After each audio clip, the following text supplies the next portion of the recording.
You're tuned in to the MtG Cable cast, where they cover Magic, the Gathering Finance. All right? You don't know about it? You're tuned in right now and get ready to learn some shit. Buckle your seatbelts and light a blunt and get ready for the MtG Cable cast. Starring Reptar and Thirsty, them onion head motherfuckers. Alrighty, guys. Welcome to the newest episode of the Cabalcast. First off, I want to apologize that I have no video. I have a lovely photo up that actually has something to do with today's episode.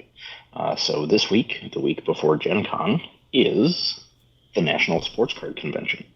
And this week, we're going to cover what that means and how it relates to Magic, what this kind of show entails for the industry and the hobby, how that differs from what you see in gaming and what kind of analogs and stuff like that there are. So with that, let's get it started. Yep. So you mentioned this is the National Sports Card Convention.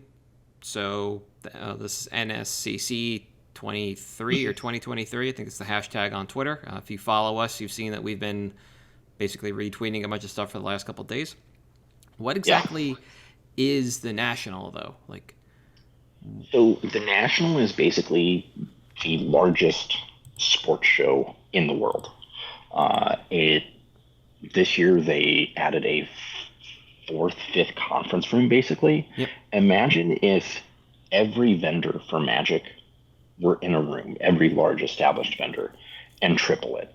And that's the size of the event you're looking at. I mean, some of the stuff here is just insane. You've got your run-of-the-mill sports cards. You've got game-worn jerseys of Mickey Mantle. You've got tickets from World Series in the past, and it's a room where a bunch of people that share a passion for a hobby get together and spend entirely too much money. Yes. Cash Cards is here, for one. Bash McAllister is here as well. There's just a lot of crossover. Okay. And it's just a ton of fun and really cool to see. Yeah. Earlier we tweeted out there were no vendors in the space, but it looked like booth space had started to have been allotted, and they were driving the floor and fast forward, and they showed you what 600,000 square feet of convention center look like, and it's ridiculous. Insane. I've seen a 1 million square foot warehouse before, and the overwhelming majority of it wasn't used. It was unlit. So it's really interesting to see that 600,000 square feet can be full of just sports card vendors or sports card parallel vendors.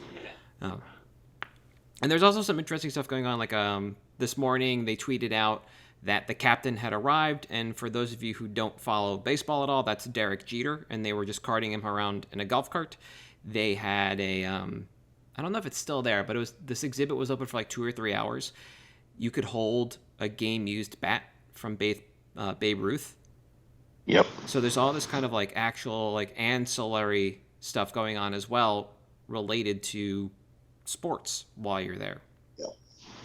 And that's not to say that there isn't some other odds and ends there. I saw a Garbage Pail Kids fortune teller kind of display called Atom Bomb. You could put, I guess, a bill in and it would spit out something. Nobody was really sure if it was packs or singles or what. Nobody interacted with it yet, but all that kind of stuff's there too. And the other interesting thing is the robot chicken cards are here. I did not know those were a thing. Yeah, so basically at SDCC one year, Magic the Gathering partnered with Seth Rogen, Joseph Gordon-Levitt, and Evan Goldberg, who were friends that play Magic, and made them cards. So there's 7 of each of them, as well as the robot chicken. And the one full set is here at one of the booths. Oh, that's cool. So, and there's Magic playtest cards here. There's Illustrator Pikachus, Poncho Pikachus. There's all kinds of stuff from all over gaming as well. And it really is just a cardboard degenerate festival with a bunch of analogs too. I think I saw somebody said that they either founded a booth or were bringing to the event, is it Topps Pogs from The Simpsons, a sealed box? Yeah, I saw the Topps Pogs at a booth, All that kind of stuff is there too. So what is the National? It starts with sports cards and it just kind of trickles down into memorabilia and then collectibles and a little bit of nostalgia, it kind of seems. Yep. And for the sports card and paralleled collectible communities. What does this event mean for them? So this is the really interesting thing, and this kind of gets into, I guess, attendees as well. It means a hub for literally anyone that is passionate about the hobby here, because it's not just your ultra high end stuff. Okay. There are multiple booths with just dollar boxes. There is one booth that is 6 8-foot tables, and it is just dollar boxes. So you get kids, you get people digging for gold, just like picking bulk. And it really is this awesome way to just have a place for the community to come and gather. And the really interesting thing is, obviously since the pandemic, there's been a lot of overlap between sports and other collectibles, thanks to Gary Vee, Logan Paul, all these influencers that have brought people to the gaming side of the hobby. There's literally gaming companies here that don't do any other sports shows except the National, but they do every Collecticon. They do all of the TCG cons. That's right. Steel City is out there, I saw. Yes, Steel City's here. Blowouts here. Dave and Adams is here. Yep. Yeah. It's absolutely wild to see this stuff. Cash Cards is literally here. Cassius Marsh was in the lobby today. It's just wild. There was a vendor I went by that had sealed empty boxes of Magic, including Arabian Nights, Legends, Antiquities. Those are not easy to find, and they knew what the market was. But they said, look, this is the only sports event we do. Other than this, we do gaming. Mm-hmm. And their cases belied that fact, because they had half their booth was sports, but then the gaming was just stacked with stuff. And it's just really nice to see this kind of like central hub for people that are passionate about collecting cardboard. Yeah. Because, at the end of the day, that's really what got a lot of us into this in the first place. Was Magic was a collectible game that we played with friends, and then we realized these have value. We can trade them. We can collect our play sets, collect our decks, get cards we like, and it feels like a place where people can get back to those basics. And I think that's huge for the community in general. So, from my understanding, when it comes to like sports cards events in particular, it's just a lot of like weekend warrior kind of stuff. It's localized to either regions or states, and it feels just like a bunch of dudes that want to dig through 5 rows for their team or their player. And then there are vendors there with slab stuff for people who are actually like there to care. It's not like big and over the top like this is. This kind of seems like the Vegas equivalent for Magic. Is that really the case when you look at other sports cards events? Is the difference really like that big between them, between the National and the rest of them? I'd say so, but I'd actually almost, rather than liken it to Vegas, I would liken it to actually Gen Con. Okay. Which, interestingly enough, those events are always on back-to-back weekends every year. Because it is something where, Vegas is primarily about Magic. Yeah. Gen Con is about Magic, but has a bunch of other stuff too. There's all these panels. There's the game museum, where it's a copy of every game they've ever demoed. You have all these tournaments, events, stuff like that. And at the National, you have a bunch of panels. You have people, famous people that are signing, not just artists like you would at a Gen Con. And you have bounties at a booth where you can just take the card straight to the booth and get $40,000 for it. There's companies offer items that are exclusive to the National. So you have to be one of the first people to spend so much money at their booth. Were those the silver packs? Yes. So silver packs are part of that. Okay. Another big part of that is each company, in addition to having their silver packs, has a wrapper redemption. And what that means is basically Topps or Panini, who are the two manufacturers, as well as Leaf, which is a third. They say, okay, if you buy our products from these booths and you bring us the receipt, we will give you for free an amount of National exclusives that you can have. And that's actually really cool, because it's a way for the manufacturers to partner with stores directly at the event, which is not something you see outside of like the pin stuff that you're starting to see at Magic Cons. But it's just really interesting to see that because there's, this is the 43rd national, so it's been going for a while. Oh wow, 80-ish. Yeah, it's insane. But you have that kind of gathering of a little bit of everything and trying to get people involved. Whereas I feel like Vegas and most Magic events, your involvement is voluntary. Yeah. You just choose to do it, and they don't make a whole lot of effort to get you involved. Whereas this is literally like, you can just do the thing you're going to do here, and we'll reward you for it. You're going to buy product here. We'll reward you for it anyways. And that makes it more like Gen Con to me than like a Vegas. Yeah. Now, the sports comparison, like the next biggest show you have is Dallas, which is every other month. And that is effectively the origins to the Nationals Gen Con. It's the little brother, but it's got its own established like franchise there. It's basically, for just a Grand Prix, if you were to compare the National as Vegas, Dallas is Seattle, where you can have an insane event, absolutely, but they're just consistently good, is really what it is. Okay. So, because it's just this kind of sundry event, it doesn't really compare to anything else in the sports card world. Mm-hmm. We talked a little bit about TCG Con a while ago and how that eventually brought in sports, and they seem to have an interesting like derivation there where you might have like actual players show up, like autograph sessions. Mm-hmm. So that, like, and stuff like that happens at the National, but does that happen at smaller events too? Do you usually see players come into smaller sports cards events? So you will see players, but it's not going to be the caliber, right? Yeah. For sure. This is basically like, if you go to a large pre-release that a store does, they'll get like, if you're in Northern Illinois, you'll probably get Jeff Laubenstein to show up. It's mostly like local guys that they don't have to fork out a bunch of money to have this person come out and offer the service at the event. Got it.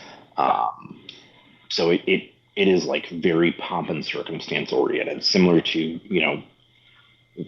the Magic 25 Las Vegas, the Magic 30 Las Vegas, where it is this celebration almost. Yeah. And it is like a bigger than the community kind of deal. Okay.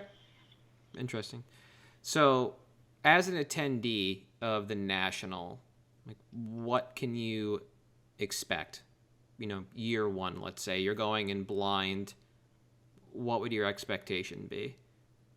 The reasonable expectation I would say people should have is treat it like the Louvre. And what that means is basically, anyone, you ask someone, hey, I'm going to the Louvre, what should I expect? Well, you're not going to see everything in one day. That's 600,000 square feet, yeah. There's no way. Because it's not like 8-foot tables. I mean, it is 8-foot tables, but you'll see a guy that has, today, for example, I'm at the event, obviously. I found a booth where a guy had a playbook that was used by a Notre Dame coach from the 40s with provenance. That's like a museum. Yeah. And that's what, where I think the Louvre comparison is fairly compelling, because that's not something you're ever going to see again. Like, you're just not. No. Yeah. And you can expect everything from stuff like that to, I don't know how many, error cards I saw today. Oh, okay. It's got cool misprints like that. And it's literally whatever you like doing.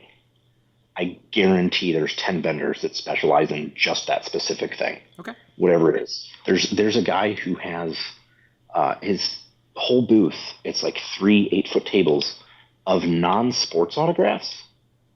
He has 12 Walt Disneys sitting there. Okay. Yeah. It's absolutely nuts. Yeah. Okay. So it really is like anything and everything, basically. Yeah. You can expect there, and you should treat it like you said, like the Lou. You're not going to see everything in one day. You're going to need to make it back multiple times. Yeah. Whereas I feel like with, even Vegas the first year, everything was pretty much there in one day. Like, you could see it all. You could make it out. It wasn't really that hard.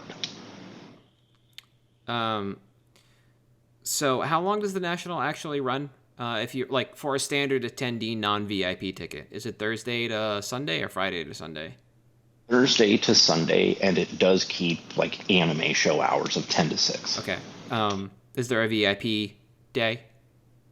Yes, Wednesday is the VIP day. There's also a VIP area with, as you would expect, its own restroom, which is of critical importance. Oh, of course. Do you also get like VIP hours or anything on the con floor on regular days? So you do get in an hour and a half before everybody else if you have the VIP early access badge, because that is separate from your standard VIP badge. Oh, okay. Got it. And so Wednesday access is... Are vendors still setting up? So setup is Tuesday from 8 a.m. to 10 a.m. and then Wednesday from 8 a.m. to 1. And the hall opens for early access at 3 p.m. Okay. So unlike most Magic events, there's actually we're giving you time to go get lunch if you want. Yeah. Which is pretty cool. That's definitely really nice. Okay. Yeah. All right. So as a vendor...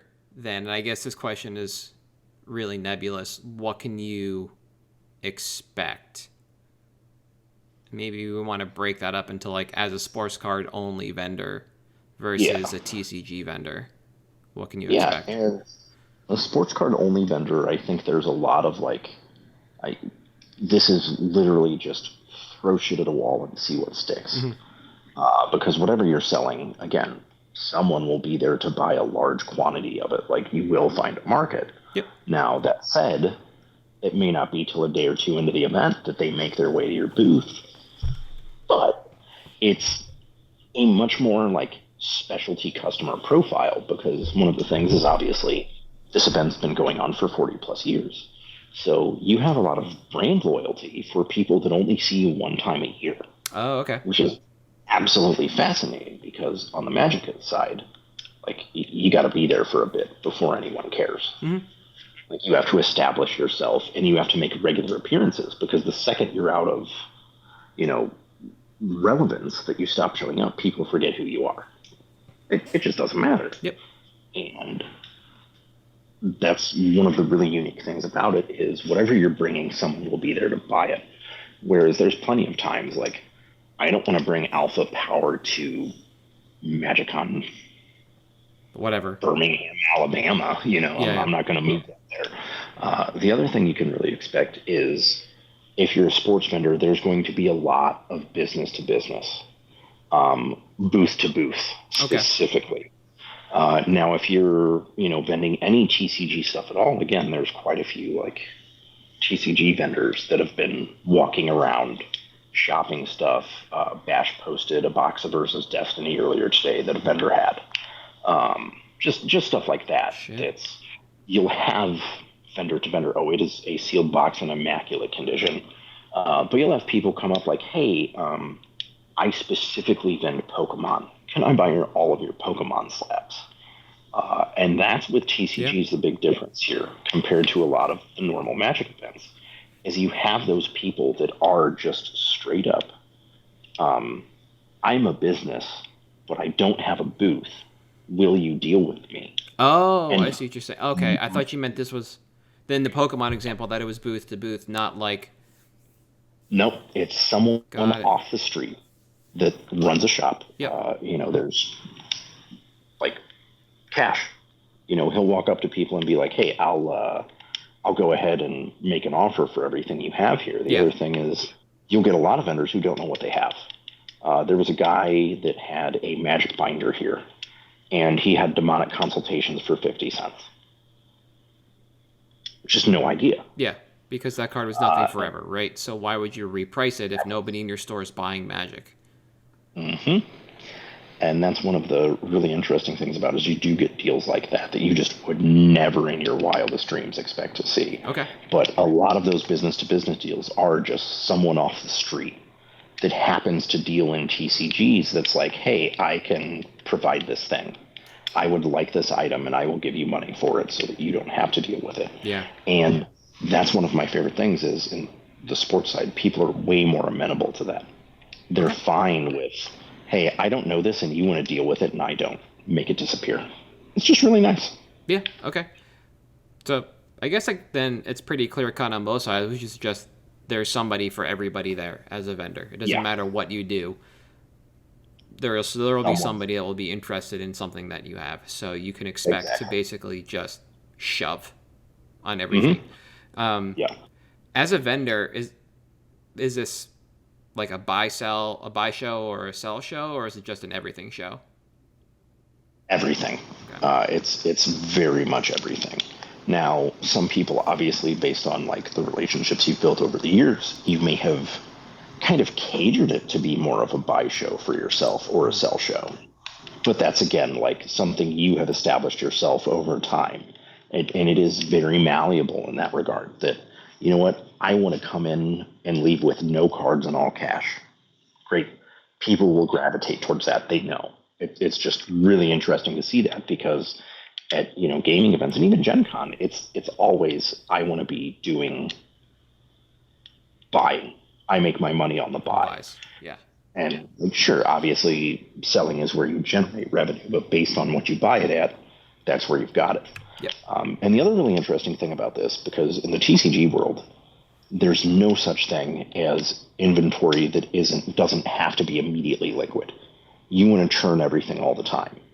There are a number of vendors here that literally stock national inventory year round. Oh, they So just that they set it can, aside for the national. because they know I am buying this knowing I'm going to move it there. Yep. Okay. And that's even Gen Con does not do that for gaming. Yeah. The Gen Con and Dragon Con are the two Yeah. cons you look at and you say, okay, what are we going to bring to the show as you are getting ready for the show, not Hmm. 8 months ahead of time. Like, oh, this would Exactly. be cool at a Yeah. rarities piece for Magic. Yeah, you're probably looking at it as Sure, like a this gen. is for Gen Con. Yeah, but you might just list it for ridiculousness ahead of time, and if it sells, it sells, and if it doesn't, then you know it'll Oh, move well. at Gen Con. It's more like your backup plan Hmm. than Exactly. your main. Okay. So as a vendor at the national, like what is expected of you from both an event standpoint and an attendee standpoint? Attendee standpoint is basically don't be a dick, That's fair. which I think is fairly reasonable. Uh, don't be a dick. Try to be reasonable. Be helpful. From like the event standpoint, and this is what's really fascinating compared to Magic events. Look, man, you paid for the booth. I don't care if you're here or not. Oh, You don't have to okay. show up. That's We interesting. already got your money. Yep. Doesn't matter to us. And they're not looking like they're not Konami. Not looking for a dress code or anything like that at the show. No, just the standard, no shirt, no shoes, no service. Yep.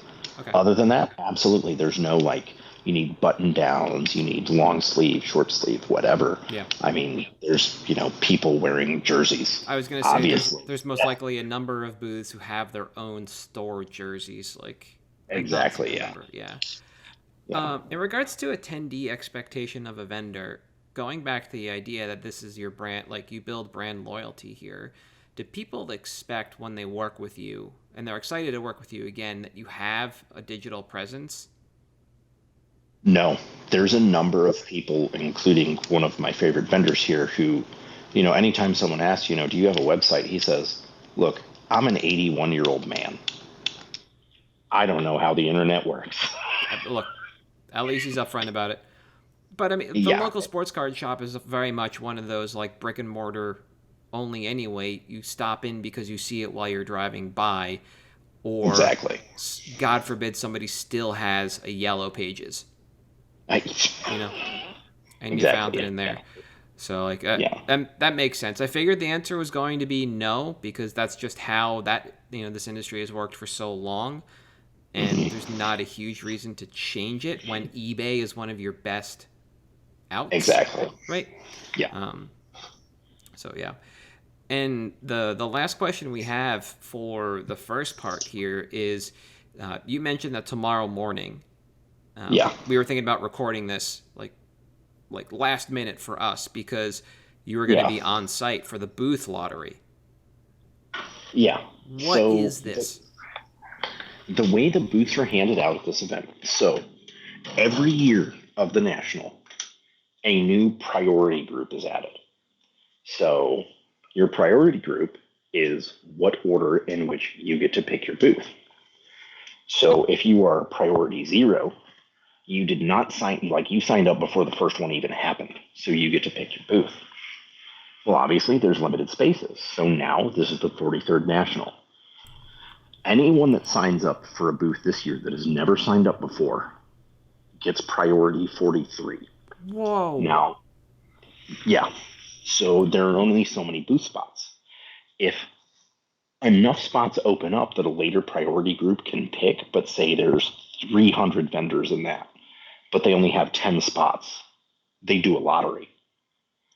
That's how you get in, is you're one of those people selected. Now, if you skip a year, you are allowed to skip 1 in 5 years. Okay. If you skip more than 1, you lose priority and have to go to the back of the line. What? Okay. And that's, it's absolutely brutal, but the amount of money and everything that comes in here, you're really disincentivized to skip. Yeah. So it just makes for a very interesting situation because, you may not get picked on the lottery, but you still hold your priority. So if you're priority 43, but you don't get picked, well, then next year a new priority group gets added and you're above them. Now, the thing is, once you're in, you're in. Oh, okay. So that's how it's been growing is if you skip your 1 in 5, that's a slot for somebody else to come in. They get to keep their booth and you get to keep yours. So every year it's been expanding,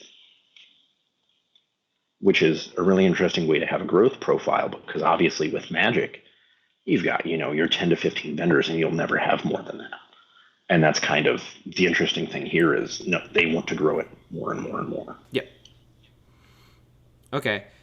So that idea is kind of similar to the anime shows that I've done where you're basically just given priority over the others that are there as non-sponsor vendors. And you get to hold your booth during the scrum until you lock in, or any number of booths until the scrum, and then you cash out effectively with your maximum number of booths. So something that happens at Anime Boston, for instance, is that sometimes Crunchyroll and Funimation fight, and one of them will actually block off the entire first vendor hall. Oh, wow. While they're deciding exactly what booth layout they want. And then when they unlock it, that's when the next one can step in. And it's just kind of funny to watch as that happens and the local Boston book vendor that generally lines like 3/4 of the walls is just waiting to get their spot. And then for Anime Expo, it was similar in that I don't think there's a priority on it, but you definitely built seniority over other vendors that weren't sponsors of the event for the event. Yeah. And if you missed with notice, it did not really impact you for the next year. You were still brought in, but I think a second miss basically put you on the wait list. You're out. Yeah, exactly. Yeah. Do you know how the booths are chosen before the event starts? In terms of which booth you get? Yeah, on the floor itself. Yeah. So that is lottery system same. When you pick, because within each priority group, obviously, not all priority 7s are created the same. Someone signed up for that before the other 7s. They get to pick their spot. Now, same deal. Corporate sponsors. Hey man, you're forking out at least 6 figures. You can pick your spot before anybody else. That's fine. Is the one unfair advantage, I guess, that they get. So on the floor itself, though, are you just given one of the numbers, or do you actually get to choose that, like a booth number, or do you get to choose your booth number from a zone or something like that for priority 7, for instance, to stick with that? Yeah, so you do get to pick your booth number and layout based on what's still available at your spot. All right, cool. And when you're in the National itself, are there zones inside that room, or is it just kind of everything So everywhere there all the are time. actually, like there's the grading company area where you've got not just PSA and PGS, CGC, SGC. Yep. You have like TAG, HGA. The company channel started like there's a bunch of grading companies in there. Then there's your Breakers Pavilion. Then there's your, I guess you would say your app area, where it's like different softwares you can use to check prices because there's no unified marketplace like there is with TCGs. Yeah. And there's a lot of like, it's really interesting. We talk about the tools that we use and the ones that you've developed. Like that stuff is insanely relevant in sports cards. Technology is so important there. And it's interesting to see because a lot of these companies, like they make their debut here. Okay. And they've got their own area, and then you have, effectively all those areas are dead center in the room. Oh, and then they're not spread. All right. Yeah, the vendor areas all around it. Okay.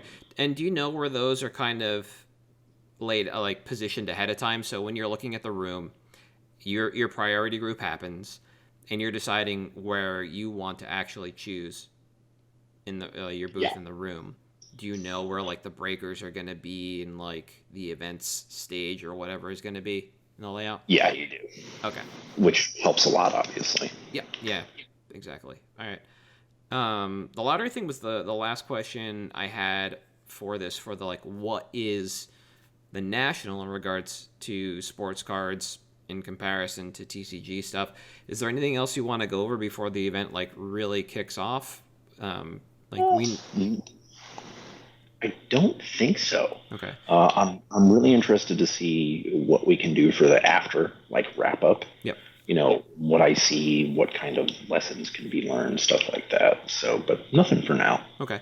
I think the last thing just to mention is that when you go to events like this, like a comic, like not a Comic-Con, it's got to be a big one. So like San Diego and New York, there are industry after parties that some people are privy to based on either who they know or who they are, etc.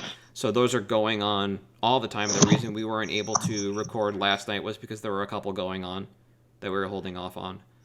Yeah, and a lot of them, it's where a lot of like industry insider stuff happens. I mean, there's literally some of them where you're required to sign an NDA before you go in.